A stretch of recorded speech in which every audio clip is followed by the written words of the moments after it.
mambo mekubwa bampani ya mulu mambo mekubwa Wasala TV #1 beto nyonso beto landa Wasala TV TV mosi ya bien bansangu ya bien mambo nyonso ya bien Wasala TV #1 c'est de la part de Chimita El Diego Enrico Salvatore. Mesdames et messieurs, très chers internautes, vous êtes branchés sur Wasala TV. Wasala TV, comme vous les connaissez, pour le compte de votre émission Chilawaga. Chilawaga, une émission qui est présentée par moi, votre humble servante, Yvette Foura, la Wagashi pour les intimes. Nous sommes là, c'est la fin de l'année, une nouvelle année approche et nous sommes dans l'obligation de souhaiter beaucoup de vœux de bonheur à tous les internautes qui sont restés avec nous durant toute l'année 2022 parce que nous arrivons à la fin. Aujourd'hui, c'est déjà les 30 et vous nous suivez de partout. En tout cas, vos meilleurs vœux, que le Dieu Tout-Puissant puisse vous bénir énormément et nous prions que l'année 2023 soit une année de grâce, de bonnes choses pour toutes les personnes qui suivent cette chaîne Wasala TV. Je ne manquerai pas de souhaiter un meilleur vœu à notre boss, lui on l'appelle Blanchard Wasala Capo. Bonne fête également à sa femme, maman Karine Wasala. En tout cas, fidèle internaute, nous sommes là comme d'hab avec notre papa de tous les jours. Nous sommes à l'église EJP avec le pasteur Jean-Marie Kalumbo. Je pense que c'est avec lui que nous allons clôturer cette année. Clôturer avec le Seigneur, c'est vraiment une bonne chose. Et je suis sûre et certaine que nous allons sortir ici avec une bénédiction pour cette année 2023. Nous sommes à l'église EJP, comme je vous l'ai dit. Nous recevons pour vous le pasteur de tous les temps, le pasteur de Wasala TV. On l'appelle Papa Jean-Marie Kalumbo. C'est avec lui qu'on va essayer de parler, faire les bilans de l'année, parler de l'église, sa santé aussi, tout ce qui va avec l'église EJP, rien que pour vous faire plaisir. Merci. Nabato nyonso boza branché, connecté na Wasala TV. Bozo landa biso ndenge na utikoloba tuza bongo na église EJP esika boni tozo yamba. Papa na biso tomesana koyamba, le pasteur Jean-Marie. C'est avec lui qu'on va tourner solo là. Donc pour ne pas monopoliser la parole, je dis un grand merci à mon caméraman de tous les jours Kimbuta. C'est avec lui que nous évoluons. Déjà, pour ne pas prendre beaucoup du temps, j'ai dit bonjour à mon invité. Bonjour, pasteur. Bonjour, ma bien-aimée. Bonjour. Meilleurs vœux. Mais merci pareillement. La santé, ça va? Oui, par la grâce de Dieu, ça va. Ça fait très longtemps. Nous sommes encore revenus chez vous, dans notre maison. L'église, c'est la maison de tout le monde. Nous sommes encore venus vous voir parce que nous sommes à la fin de l'année.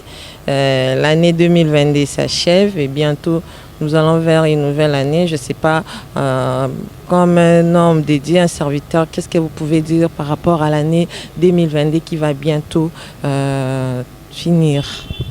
Je suis reconnaissant de ce que Dieu nous a fait. L'année qui vient de s'achever a connu de hauts et de bas, comme d'habitude, qui a été nos prières depuis le début de l'année, parce que quand nous terminions l'année 2021, nous avons demandé à Dieu d'abord de nous garder et que cette traversée, pour que nous puissions entrer dans 2023, c'est ce qui est fait. Et de nous donner la bonne santé, c'est ce qui est fait. Et de nous protéger contre les accidents. Prier pour le pays et la province. Parce que vous connaissez que dans d'autres provinces, ce qui se passe, ce n'est pas louable. Si on peut prier dans cette province du Congo central, c'est parce qu'il y a cette paix que Dieu nous donne. Et nous donnons dans l'ensemble de ce qu'on a fait comme prière depuis l'année 2022. Et vers la fin, nous sommes satisfaits et le bilan est positif.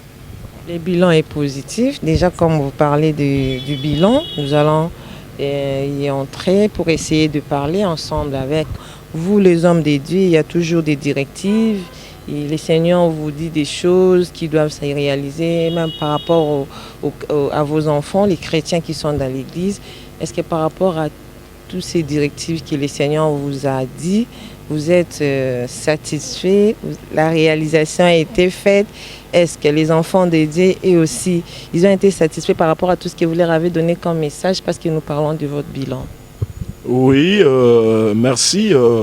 L'Église, personnellement, nous avons reçu de la part du Seigneur la direction pour cette année qui vient de s'achever. Et cette direction est intitulée « La montée divine ». C'est que dans chacun de nous, dans chaque famille, dans chaque travail, dans chaque milieu social ou je ne sais pas, le souhait d'un chacun, quand il est pris, c'est de voir un changement positif. Et il a fallu, le changement positif ne vient pas par un bâton magique ou un coup de bâton magique, non. C'est un travail qui doit se faire en amont pour qu'on puisse récolter en aval. Ce travail, en premier, c'est un travail d'enseignement. Et cette connaissance qui est donnée, c'est cette connaissance qui pourra produire la sagesse et la pratique dans chacun. Et surtout pour essayer un peu d'améliorer certains points de nos relations dans la famille entre hommes et mari, et entre hommes et femmes plutôt, entre les parents et les enfants, comment on pouvait améliorer si on n'a pas donné certains enseignements et éducations pour que cette famille ait une valeur. Et vous connaissez, la plupart des gens, nous nous plaisons à chanter sur le mariage. Mais la plupart de ceux qui se marient n'ont pas eu l'éducation de savoir comment rester avec la femme, comment supporter la femme dans sa faiblesse, comment supporter l'homme dans sa faiblesse. On n'a pas eu cette éducation, mais on s'est précipité seulement d'entrer dans le mariage. Mais chaque mariage a ses réalités. Et l'Église, c'est le dernier rempart ou le secours pour chercher à améliorer, assister, afin de faire que tout le monde se retrouve dans la joie. Et cette année ici, Dieu nous a donné ce thème qui est de la montée divine, et nous l'avons développé pendant 12 mois. Et pendant ces 12 mois, il y a eu beaucoup de choses. Non pas seulement par l'enseignement, mais beaucoup de choses par ce que les hommes ont palpé. Sur la bénédiction comme le mariage, la bénédiction comme des maternités, c'est qu'il s'est passé beaucoup de choses que je ne saurais pas expliciter en détail. Mais en bref, Dieu nous a bénis.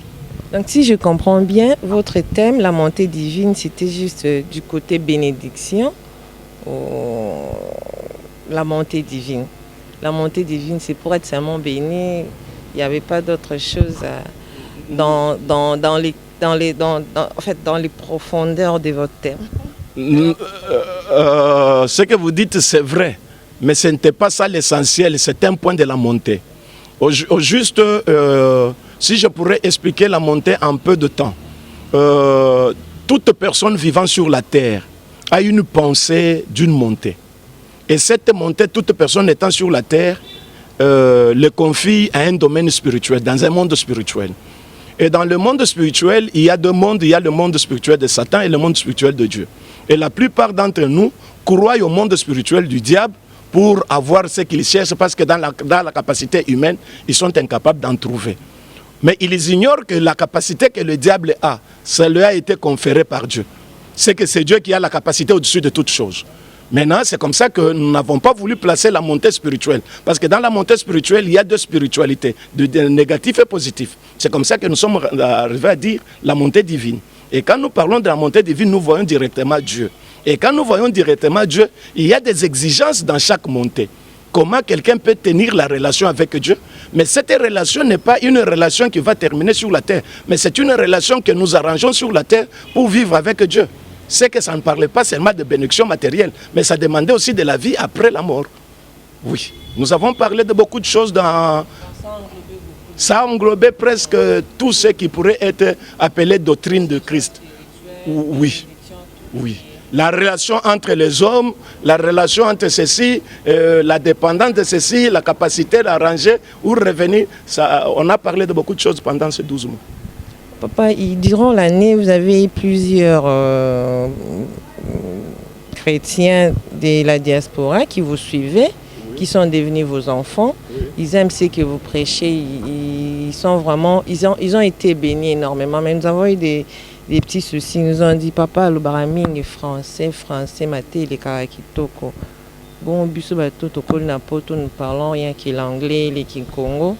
Des fois, papa, il faut aller d'Arabie, interprète, soit, on peut mater, il y a vraiment lingala. je sais pas, montée divine, so ko esunga bana na o baza pe na moi problème bakola na poto mais français te ya lo barane ya anglais ya lo baram na msusu. On a besoin de comprendre montée divine wana na quelques minutes ce que vous expliquer ndongo tu expliquer bandeko ya li Falancia. Ba on peut ba susu là. Bon, nazali ko s'excuser nano pour na kolobaka français ezali moi momesano. Na momesano il fallait que zala un interprète.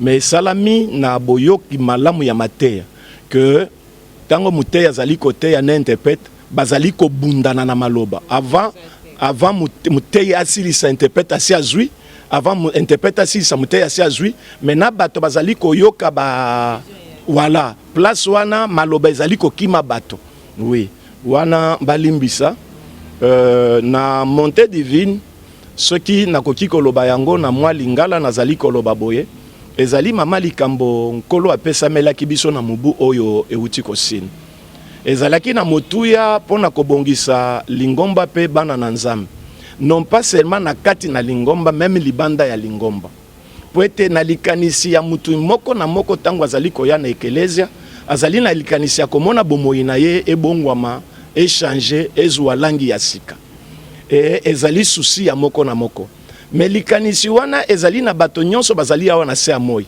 bayebi ke na lisungi ekoki koya na mutu eutaka na monde spirituel yango toboyaki kotia yango montée spirituelle totiaki yango montée divine parce que na monde spirituel tozali na bamonde mibale ya satana na ya nzambe maintenant esengelaki biso to expliquer ya nzambe parce que mingi bakanisaka ke satana nda azali na makoki ya kobongisa or maye satana azali nango azwa ngo epa na nkolo or soki nkolo akokaki kopesa satana oyo apesi seki nkolo akoki kopesa yo koleka peut-être oyo ya satana. C'est comme ça que biso nyonso tozongi epai na nkolo mais na kati na église pe lisusu tozali ko se retrouver na difficulté non pas parce que bandimi bayete mais vie oyo bazali ko mener na bandako yango nde toboyaki apparence tozali koboya kobima na apparence po ete ezali na bato bazali ko apparaître koya na église balati malamu basali boye mais ceux qui ozongi na ndako bisika bafani otali niveau na bango na kolata o bazali kolata bazali koya na église ezali kobalana te il fallait tozonga bomoto tozonga réel ya o tozali nango toyeba ba vérité nini il fallait to alors ezali ba influence ya bato na ba mateya mususu epesami na bato e komi kotambwisa bato babima na bosolo na bango moko e na kobima na bosolo na bango moko bakomi ko commettre erreur ya lokoso ya komekola songolo ya kolula songolo parce que alinga koma lokola songolo amiboyi ye moko or bolamu nyonso muto akoki koluka ezali ko uta epai na nkolo c'est que ezali na bato bazali ko sambela bakoki koloba amen na alléluia mais na bandako na bango kimi ezali te parce que ba incompréhension po muto azangaki ndenge ya kobokola bango peut-être avant babala bazangaki muto akobokola kolakisa bango ba responsabilité pe ba devoir na ba sens nango tango bakokutana na mwasi ou bien na mobile pe bato mususu bakoki kobokola na ndako pe ba réalité na vie wana ezali la montée divine ezali ko salama que lelo nazali nakoki komikumisa na église que peut-être pas 100% mais je crois au moins plus de 80% bakoki kozala na mwa épargne parce que na tango akala ezalaki ke mbongo nyonso muto azali kozwa ezali kosila po aluka mbongo mususu yango nde signe ya pauvreté. Un pauvre cherche à paraître mbongo azali kozwa esengeli abunda akende koluka bilamba po amonana mais muto azali na mbongo azali kozwa ezali po ebotela ye ememela ye mbongo. C'est que c'est le travail qui produit l'abondance. Alors il fallait que tozongisa bato na capacité à koyeba ke mbongo koki koluka yango mais tango ozali kosalela yeba ke ozali kosalela maki mais bomba soso oyo abotaka maki kolinga kolia nyonso mbala moko te ezali devoir église yango maintenant na capacité wana bato bakomi kozala nango bato bamoni ke même fin de l'année oyo makambo s'améliorer que plusieurs ba manquer mbongo te na ndako parce que bayebaki kosala épargne plusieurs mobulu ebimi na ndako te parce que bazwaki sens ya responsabilité koyeba ke soki toza na mbongo au juste mbongo na kosala ngoni libala na baleli mpona bato songolo te ndako na ngai ezali na bato songolo ezali yanga nga mutu na kokotisa eloko bien nga mutu na kokotisa te na kosomba télévision pour bato baya kotala te na kosomba télévision soki naza nango besoin pour natal c'est que kango tozongisi bato ndenge wana maintenant bomati ya bato parce que bomati ekoki kosala mate soki boyebi ezali te et boyebi ekoki kozala te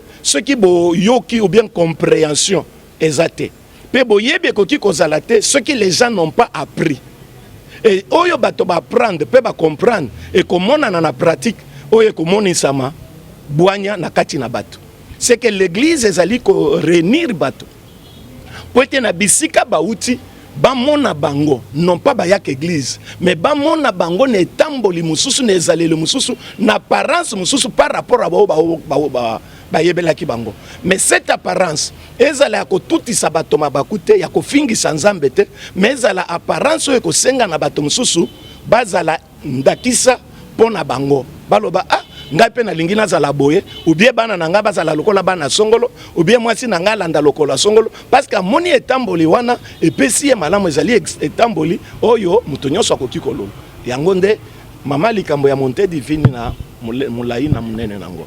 Vraiment, merci beaucoup. Bandeko, je pense que papa a expliqué. Bino la tomemi tonisara papa maté en français. Biso ba misu sa sungara bisote à s'expliquer, mais je pense que en 2023, il va trouver des solutions, soit des façons à sungara batunyon dans l'ensemble ba sepelaka.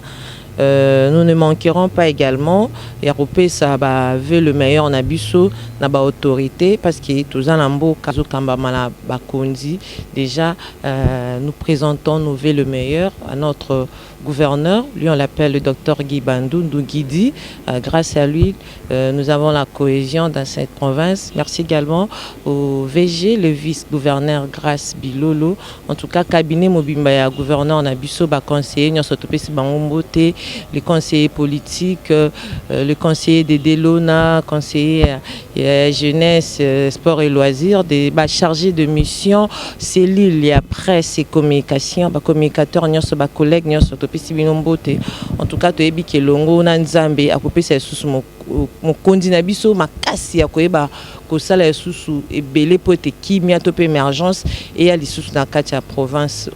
Merci pe na ba mécène nyonso basungara biso na Wasala TV, président d'homme na Lille, vous êtes nombreux kimbuta souffler nga ba misusu souffler nga ba misusu to pe sa ba mbote po to komi vraiment na suka ya mbula papa na banzi ko expliquer po to kotara na kati ya lingala ngo po to sunga pe bandeko nyonso te zala bilingue pour na aider bandeko.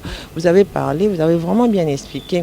Mais il y a beaucoup de phénomènes makambo belé surtout on a côté na kati ya jeunesse et pas ba jeune makambo belé ya mabe salami na 2022 où ba parents ba déplorer ou même société déplorée, il y a des colonna, il y a prostitution et mati, so il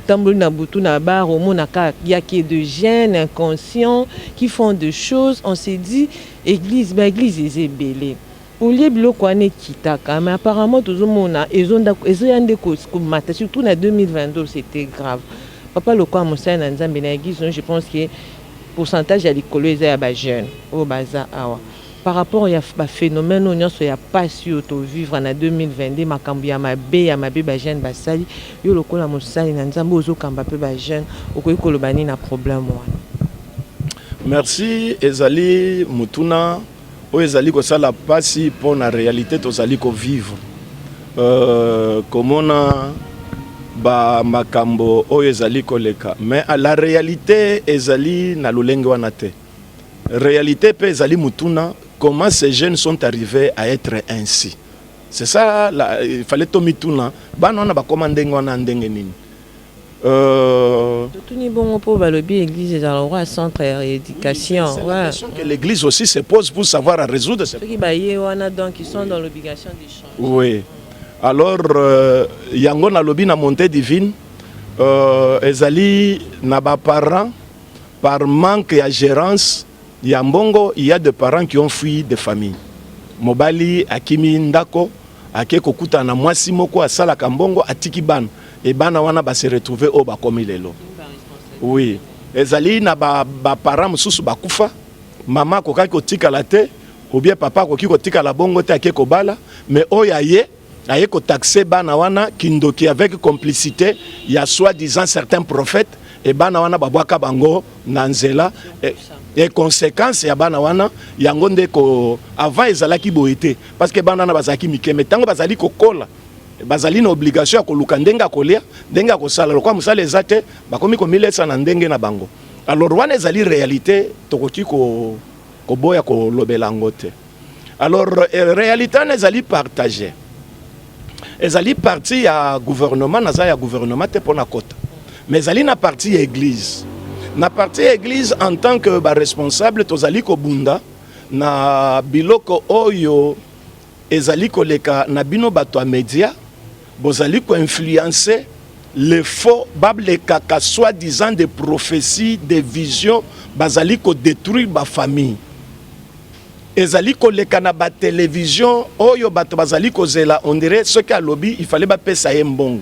La parole de Dieu n'est pas synonyme ya mbongo. La chaîne est là commerciale, papa. Bisoto c'est et là le roi mutazo te kanae yo pesa information na yo to polo mama na yo. Voilà. Et na lobby te na sens ya mutu aleki il doit payer. Mais il y a des chaînes bato bazali kokende ko luka bato wana po baloba. Na boy ko tanga ba kombo bato ebele. Oui. Ezali na ba chaîne oyo lelo bazali ko vivre que ce qui mutu wana lobby bato bako consulter bako tala ngo bébé parce que mutu wana nda lobaki. Or ba yebi que mutu wana il est une pourriture pour la société déjà. Mais tango bazali ko valoriser, c'est pour entraîner le reste de la population na démarche ya ba apprécier mutu wana. C'est que le sens oyo ya civisme nan ezonga na bato nyos. Le sens ya respect ezala ya ba coutume tozali na église. Ezala bato bazali banda église ezala bato bazali na église. Mais comme ici nous sommes de Congo. Et Congo nyonso azali na lolenge mu Congo efala tambola. To bokwa mandenge nini? To batambisa biso ndenge nini? Comment respecter les aînés? Comment respecter les femmes? Comment respecter ceci? C'est une éducation qui ne vient pas de l'église, c'est une éducation qui vient de la maison. Oui.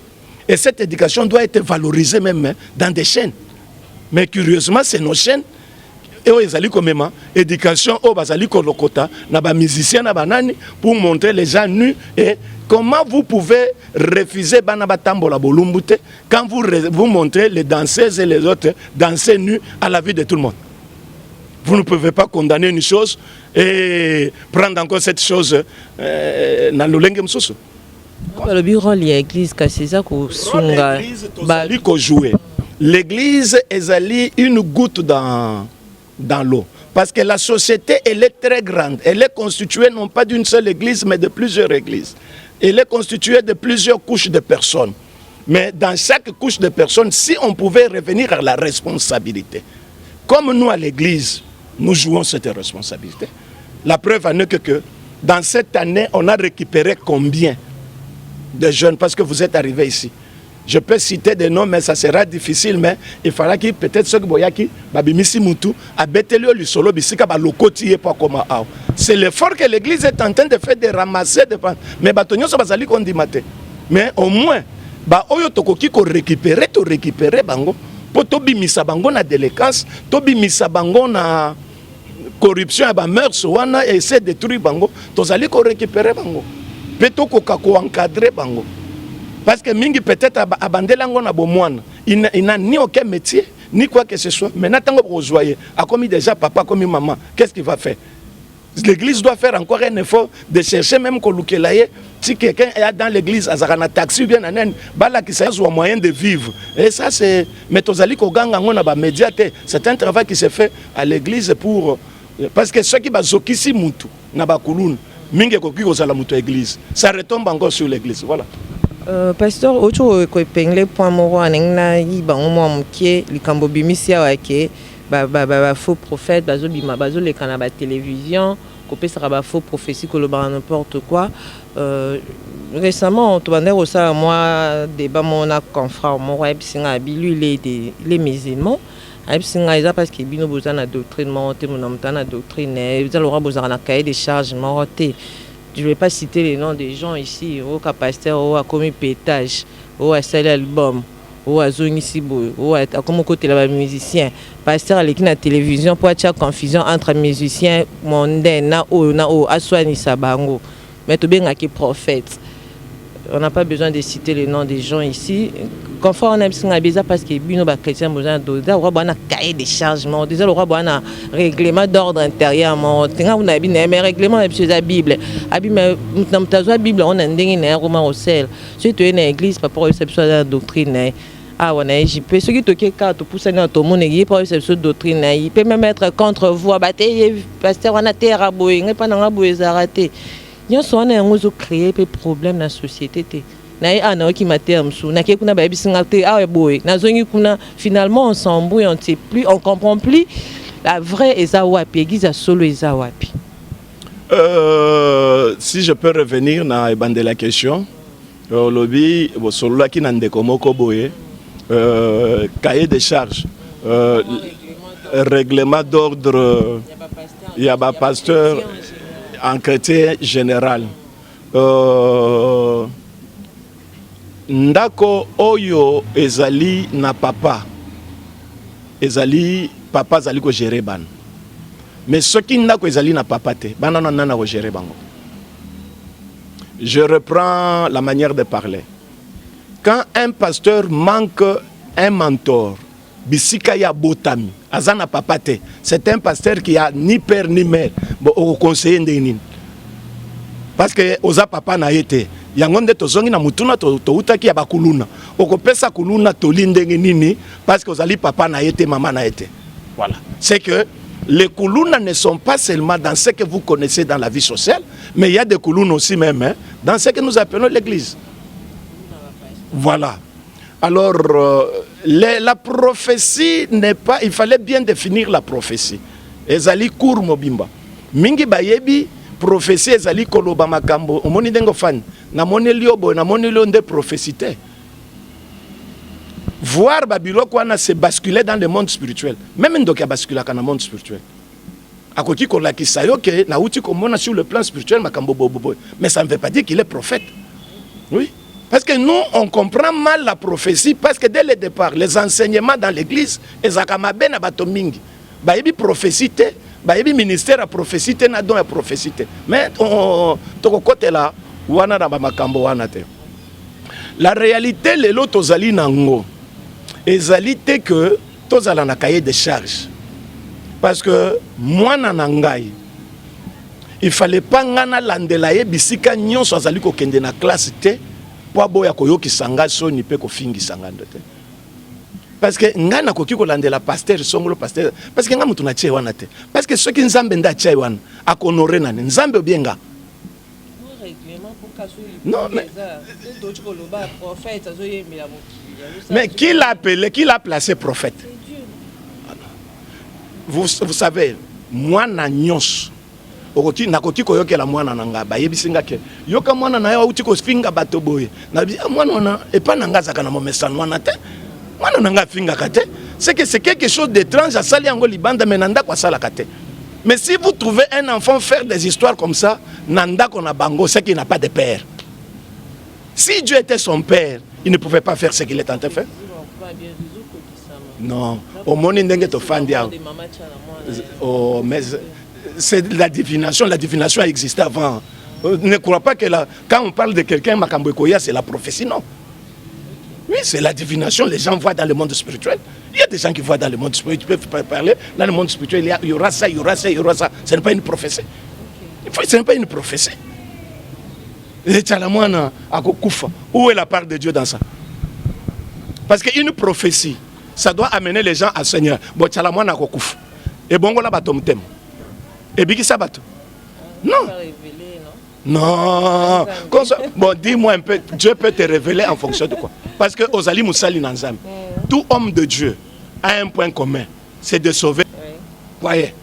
Pourquoi il n'y a pas eu la prophétie na kokufa ba serviteur de Dieu? Pourquoi il n'y a pas eu la prophétie na koyiba biloko bazali koyiba na l'église? Pourquoi il n'y a pas eu la prophétie na accident ba homme de Dieu? Parce que c'est bangonde bazali na charge ya kobiki sabato ko sunga bato pe ko encadrer bato. Et Dieu ignore ba oya pesi responsabilité. Dieu se penche na ba oyo kutu ba kumisaka yete bazaka nulle part. Ça, ce sont des histoires bidons qu'on n'entre pas dans ces histoires. Vraiment. Mais c'est la maturité dans chacun. En passant, parce que ça fait aussi mal. Les autres, vous savez, ça fait tellement mal qu'on va dans Christ, la soi-disant, parfois nous manquons les mots et pas bandeko, et ça fait trop mal. Nous ne sommes là pas pour juger les gens, c'était juste une question en passant. Papa, nous allons lentement vers la fin de cette émission. Une dernière question, parce que vous avez pété, aux papa, aux kambabana, donc automatiquement il faut tout l'électorat en Andilawana. Toujours qu'il y a une période électorale, tout le temps politique, mais tout dans un moment d'enrôlement, parce que les Congolais ne sont enrôlés parce que bientôt l'élection de Salama, vous avez des électeurs belés. Au lobby peut de voter ce que le moko pour écouler kabatbarota la pour normalement nabiso prochainement nous allons encore une fois voter un nouveau président. Oui, c'est capital. Moi-même je dois m'enrôler, c'est un devoir civique et je serai un modèle pour tout le monde parce que on doit s'enrôler. C'est responsabilité aussi. Parce que nous voulons un changement. Na montée divine. Nous voulons un changement. Tokoko décrier kakate namabe sans que to yeba nani oya kokiko fanda na esika songolo pa bongis. Mais pour mutuana fanda esika songolo et sengeli biso neto pesa yeba voix. C'est que pour to pesa yeba voix, il fallait to s'enrôler. Wana ezali devoir. Wana tokoko boya yangwata mukete. Na enrôlement toko bato bako tosi tolobeli yango déjà je crois que parce que ngana uti libanda mboka nazaleke pe awate madame déjà na bato mususu basi ba s'enrôler ngai peut-être parce que ba yebisa ngai ya une application moko boye o saleli yango déjà na ndako po kende ko umela te soko keka moko kotisi nazali ko zela ba sedengango mais c'est une obligation. Une vraie obligation que Moutounion soit le responsable que ceux qui mboka oyo azalaka congolais pelingi Congo et matabendele koyate ezali na devoir na ye attester yango que ngai Congo ekokoyate voilà mutu oyo azali na sepeli pote mais po otaye esengeli ozala enrôlé. Ça c'est vraiment capital. Je pense que papa Pessibiso Ndingisa, un bon Congolais, un citoyen congolais, donc ils sont vraiment dans l'obligation. Tout comme il a biso nasuka, je pense qu'il est année et sili, aux amoncens nzambe liloba moko pour naba congolais au bazolanda. Je pense que c'est une parole de bénédiction. Il y a clôture pour je pense les émissions suko tozo sana. Prochainement, tu auras surtout le bilan divination, il y a un prophète. On se souvient, mais pour aujourd'hui, nous sommes arrivés à la fin. Le Kola Moussal Nanzambe, un mot, message moro, il y a paix, il y a kimia, il y a bénédiction. Pour Naba Nanzambo, Nzamba Bateli jusque-là, tous au côté déjà à Nemususu, Urolobanine. Na tondina Nzambe, na bolamu oya pesa mela biso tomo la tokota na mobo mususu wana na tondi. Na pamboli pe bandeko mingi oyo bazali en cachette basala ba sacrifice mingi na ba jeune na ba retraite pona ko bondela pona mboka oyo pona ko soutenir ba konzi nzambe oyo afutaka afuta bango et suka na 2022 te mais sacrifice wana ba continuer ko sala yango nazali pe ko pambola pe bango mangomba nazali ka pasteur église ote nazali pasteur na corps de Christ. Bandimignon so bisika bakolanda chaîne oyo d'une manière ou d'une autre bakozwa message ngolu na nzambe e pambola e favoriser e tombola e bisika ba pasteur mususu bazali pe nazali na baninga mingi nzambe a pambola bango nazali ko bossa na pete mukolo chaîne parce que moi si na yazali mundiminanga ezali outil oyo a permettre ngai nazala koyoka na même na misika na Congo il fallait apambola ma parce que sunginga message comme musika nzambe akanisela nzamba pambola abatela que wasala blanchard wasala ya mutuya ezali koza ya mutuya esengeli koza nanu na vie soki ozali na vie ndembongo ye mais soki okufi ata soki batie mbongo kolia ngo te bato mosusu nde bakozwa seke nzambe apesa ye bomo ya mulai pe santé malamu pe asunga bato nyonso na ba o mosusu peut-être na tangi bango te ezali motema mabete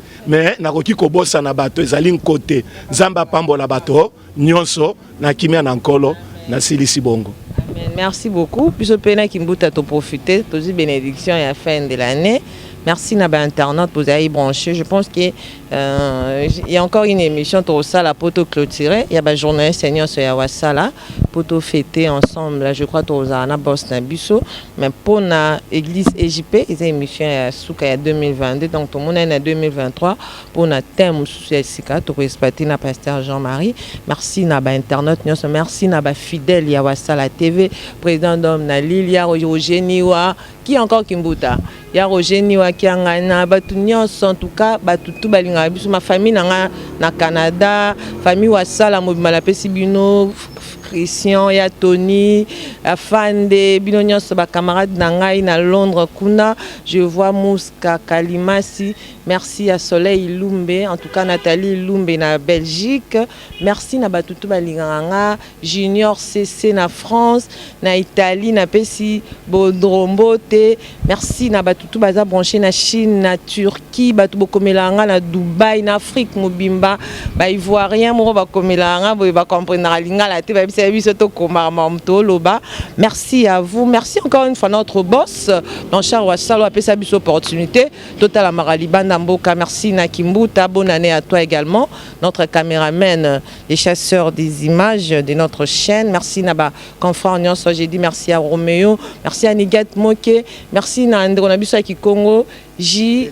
Lettre J, merci Naba journée Seigneur soit Wassal en tout cas. Encore une fois merci à maman Karine Wassala, maman Nabiso, que Dieu vous bénisse énormément et meilleurs vœux Tokutani année prochaine pour un nouveau numéro de cette émission. Bye, ciao.